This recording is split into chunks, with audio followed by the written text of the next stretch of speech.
Oublie tout ce que tu as vu ces 3 dernières années. Si tu avais l'impression que le cinéma mourait entre le CGI, les suites vides et les films sans âme, 2025 vient de sauver le 7e art.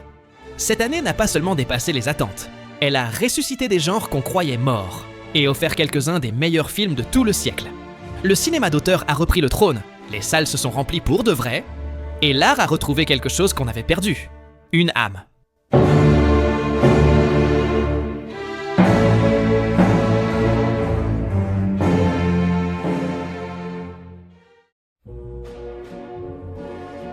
Le cinéma de 2025 commence par un pari que personne n'avait vu venir. Transformer le ping-pong en une odyssée épique de style et d'obsession. Josh Safdie nous offre un film qui ressemble à un voyage dans le temps, jusqu'au New York des années 50. Ici, Timothée Chalamet se consacre définitivement. S'il restait le moindre doute sur le fait qu'il est l'acteur de sa génération, il l'enterre ici. Son interprétation est électrique, transformant un sport de table en une question de vie ou de mort, capturant cette paranoïa et ce charisme maniaque si propre au cinéma des Safdie. Ce qui aurait pu n'être qu'un simple biopic sportif, Safdie le transforme en une chorégraphie frénétique de caméra, de jazz et d'une esthétique visuelle si travaillée que chaque plan ressemble à une peinture. C'est un film sur l'ego, l'excentricité et cette ligne fine qui sépare le talent de la folie. Si tu pensais qu'il était impossible d'être ému en regardant une balle de celluloïd traverser une table, Marty Supreme te prouve que, entre les mains d'un génie, n'importe quel objet peut devenir du cinéma d'auteur.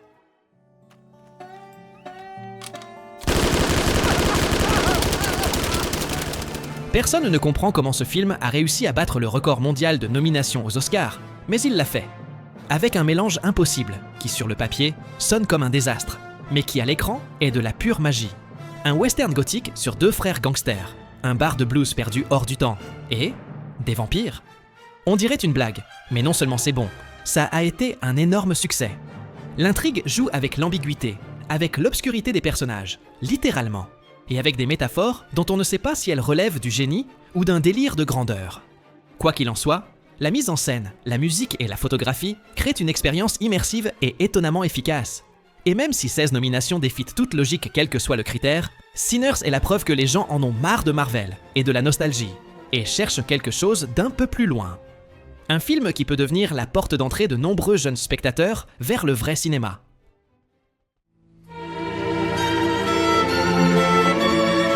Il y a un film qui est un miracle absolu. Si tu pensais que le cinéma de 2025 ne parlerait que de budgets gigantesques, Jafar Panahi est là pour te mettre une claque de réalité. Le cinéaste iranien, persécuté et officiellement interdit de tourner dans son propre pays, l'a refait.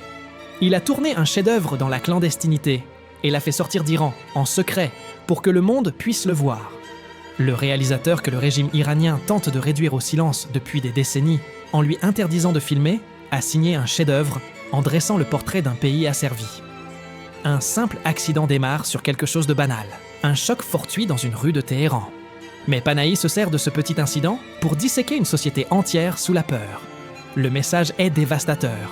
Dans un système où la liberté n'existe pas, il n'y a pas d'accident simple. Chaque erreur est une condamnation, et chaque citoyen devient un juge. C'est un film qui nous rappelle que le cinéma peut être l'arme la plus dangereuse contre l'oppression. Tourner à la caméra cachée avec un naturalisme qui fait peur, ce n'est pas seulement du cinéma d'auteur. C'est un acte de rébellion qui a réussi à atteindre les salles du monde entier pour nous rappeler que l'art, quand il est authentique, ne peut pas être emprisonné. Il y a des films qui adaptent un classique. Frankenstein fait quelque chose de plus dangereux. Il le confronte à notre époque. Guillermo del Toro, après des décennies sur le projet, a repris le mythe de Mary Shelley pour le ramener à ses racines les plus gothiques, les plus tristes et les plus profondes. Son Frankenstein n'est pas un film de monstre, c'est une élégie sur la solitude et le rejet. Avec un casting de rêve mené par Jacob Elordi et Oscar Isaac, le film est un déploiement visuel qui frôle l'écrasant. Del Toro met sa maîtrise des effets pratiques au service d'une créature qui ne fait pas peur, mais qui te brise le cœur. C'est du cinéma artisanal à l'ère des algorithmes. Une œuvre dont les décors et la photographie te transportent dans une Europe glacée et mélancolique, dangereusement réelle. Dans un 2025 rempli de propositions risquées, ce film s'impose comme le rappel définitif que les classiques ne meurent jamais quand il y a un poète derrière la caméra. No Other Choice est le film qui a provoqué le plus d'attaques de panique dans les festivals cette année. Imagine que tu aies 90 minutes pour sauver la seule chose qui compte pour toi, et que chaque décision que tu prends soit littéralement un suicide. Park Chan-wook revient avec l'une de ses œuvres les plus froides et les plus impitoyables. Un film qui observe l'être humain comme une expérience morale, condamnée dès le départ. Ce qui commence comme un thriller presque quotidien se transforme peu à peu en piège existentiel. Chaque pas du protagoniste paraît rationnel, parfois même logique. Et pourtant, il le rapproche du désastre. Park filme la violence sans spectacle, avec une précision chirurgicale qui dérange davantage par ce qu'elle suggère que par ce qu'elle montre. Formellement, c'est impeccable. Mise en scène millimétrée, cadre qui enferme les personnages, et un rythme qui sert sans jamais hausser la voix. No Other Choice ne parle pas du mal comme de quelque chose d'exceptionnel, mais comme de quelque chose de systémique, d'inévitable, presque administratif. C'est du cinéma de survie à l'état pur, une expérience si physique et si épuisante qu'en sortant de la salle, tu as l'impression d'avoir couru pour ta vie toi aussi. Oublie le cinéma d'espionnage que tu connais. L'agent secret n'a rien à voir avec des poursuites ou des twists malins. Il s'agit de peur. Peur de parler, de regarder, d'exister. C'est un thriller où la menace n'entre pas par la porte. Elle est déjà dans la pièce. L'histoire suit un homme ordinaire qui accepte de collaborer comme informateur dans un contexte politique de plus en plus oppressif. Ce qui commence comme un service apparemment mineur devient une spirale de surveillance, de soupçons et d'isolement, où chaque geste du quotidien peut être interprété comme une trahison. Ici, l'espionnage n'est pas de l'action, c'est de la paranoïa politique. Une combustion lente qui te brûle de l'intérieur jusqu'à exploser de la manière la plus brute. C'est du cinéma d'espionnage à l'ancienne, mais avec une mise en scène qui te donne l'impression de regarder quelque chose d'interdit. L'interprétation est si contenue qu'elle fait peur. Elle nous rappelle que le vrai danger n'est pas une bombe à retardement, mais le silence de la personne assise à côté de toi. Un cinéma intelligent, sombre, avec une fin qui te laissera fixer le mur dans un silence absolu. Il y a des films qui t'émeuvent. Sentimental value te traverse. Dans une année d'idées grandioses et de gestes éclatants, ce film choisit de regarder vers l'intérieur et de rappeler quelque chose d'essentiel. Le cinéma peut aussi être un acte d'intimité brutale. Ouvertement inspiré par l'héritage d'Ingmar Bergman, le film explore les liens familiaux comme un champ de ruines émotionnelles. L'histoire tourne autour d'une retrouvaille marquée par d'anciennes blessures, des silences incrustés et un héritage affectif impossible à remettre en ordre. Il n'y a ni méchant ni rédemption facile, seulement des personnes qui essaient de se comprendre quand il est peut-être déjà trop tard.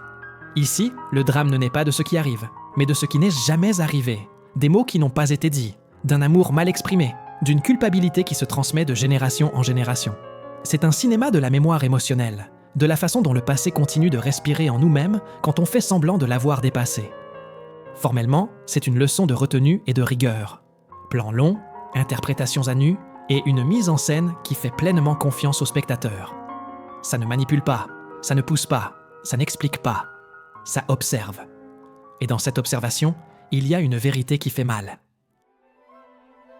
Train Dreams fait quelque chose de beau et de dévastateur. Il ne te raconte pas une vie, il la laisse passer devant tes yeux. Sans épopée, sans dramatisation forcée, sans grand discours. Juste le temps qui avance, implacable, emportant des personnes, des paysages et des certitudes. Le film suit l'existence d'un homme ordinaire dans une Amérique en train de disparaître. Un travailleur anonyme qui assiste, presque sans le comprendre, à la naissance du monde moderne, tout en perdant tout ce qui donnait un sens à sa vie. Il n'y a pas de grand retournement. Il y a la perte, la solitude, et cette sensation constante d'arriver toujours trop tard à l'essentiel. L'esprit de Terrence Malick plane sur chaque plan. La nature n'est pas un décor, c'est un destin. Le silence n'est pas un vide, c'est une mémoire. La caméra observe la vie avec un mélange de tendresse et de distance cosmique, comme si chaque image était un souvenir sur le point de disparaître. Train Dreams est un cinéma de l'insignifiant devenu transcendant. Un film profondément existentiel, spirituel, qui ne cherche pas à t'émouvoir. Il t'accompagne. Et quand il se termine, tu comprends que tu as vu quelque chose de rare et de précieux. Une vie entière réduite à des images, et pourtant impossible à oublier. Hamnet dépasse le concept de tragédie. Il habite le deuil sans l'expliquer. N'attend pas une biographie académique de Shakespeare.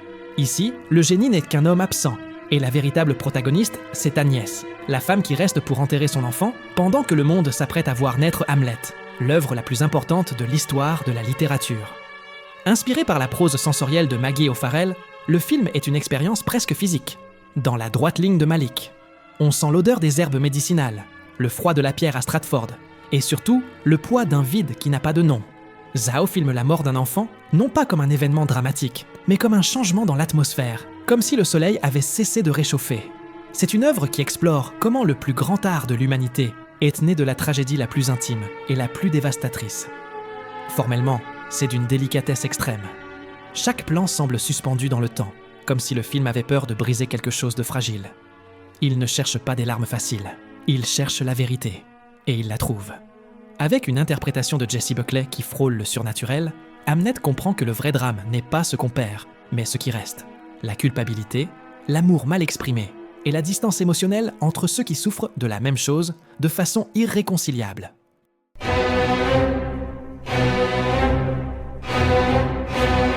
On atteint non seulement le sommet de l'année, mais celui de toute la décennie. One Battle After Another est un miracle d'authenticité.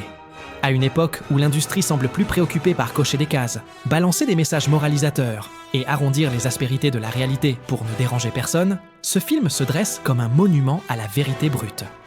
C'est un film qui ne te demande pas la permission d'être brutal, qui ne cherche pas à t'éduquer ni à redessiner le monde selon les dogmes du moment. C'est, tout simplement, du cinéma à l'état le plus pur et le plus sauvage. L'histoire nous jette dans la boue et le sang d'un conflit qui semble éternel, mais à travers un regard qui fuit la glorification. On suit un bataillon condamné dans une mission que personne ne comprend, où chaque victoire supposée n'est que le prélude à une défaite plus amère. Le film comprend les idéologies radicales comme des excuses pour canaliser la haine dans une lutte inventée et sans fin. Formellement, c'est historique. La caméra se déplace avec une précision chirurgicale, les silences pèsent autant que les dialogues, et le montage construit une tension constante qui n'a jamais besoin d'exploser. Il n'y a pas de scène à retenir. Tout le film est une mémoire en train de se construire. Même si la scène de l'église et celle de la poursuite ont déjà trouvé leur place dans l'histoire du cinéma. La fin est un coup de génie extrêmement risqué, avec une ambiguïté qui alimentera des décennies de débats entre idéologies sans âme. Je vois deux lectures impossibles. Soit le film est une ode au terrorisme et à la poursuite du combat en faveur de mouvements radicaux, soit c'est une lecture crue de mouvements qui servent de canalisation à une haine qui ne tient pas dans le corps. Pour moi, c'est clair. Dites-moi en commentaire ce que vous en pensez. Si 2025 prouve une chose, c'est que le cinéma n'est pas mort. Il attendait seulement que le public, une seconde, arrête de se regarder le nombril. Si tu aimes vraiment le cinéma, abonne-toi, lâche ton like et commente ta liste. Ici, on ne parle pas de cinéma, on parle de ce que le cinéma fait à l'âme.